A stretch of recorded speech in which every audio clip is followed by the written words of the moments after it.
بەناوی خوای گەورە و میهرەبان ئەو ڤیدیۆیە تایبەت بە پایتەخت میدیا ئەوڕۆ 1/5 کە ڕۆژی کرێکارانە و لە هەمان کاتدا لە دایکبوونی منە ئێستا لە شاری بەغدا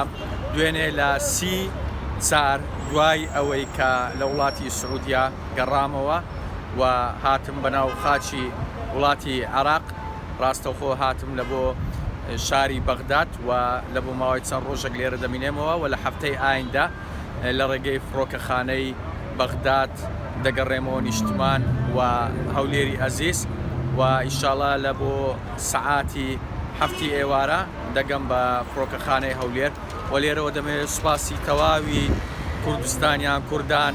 و موسڵمانان و ئەزیز و دۆستان بکەم کە لە تەواوی گەشتەکەم بە دوعای خێر خوای گەورە پاداشتی هەموو لایەک بداتەوە. لە بیرتان نەچی هەمووتان کۆمنت سەڵاوات لەسەر دیداری پێغەمبەر و سەروەرمان محەممەد صلی الله علیه وسلم دابنێن. خوای گەورە هەموو لایەکتان پارێزی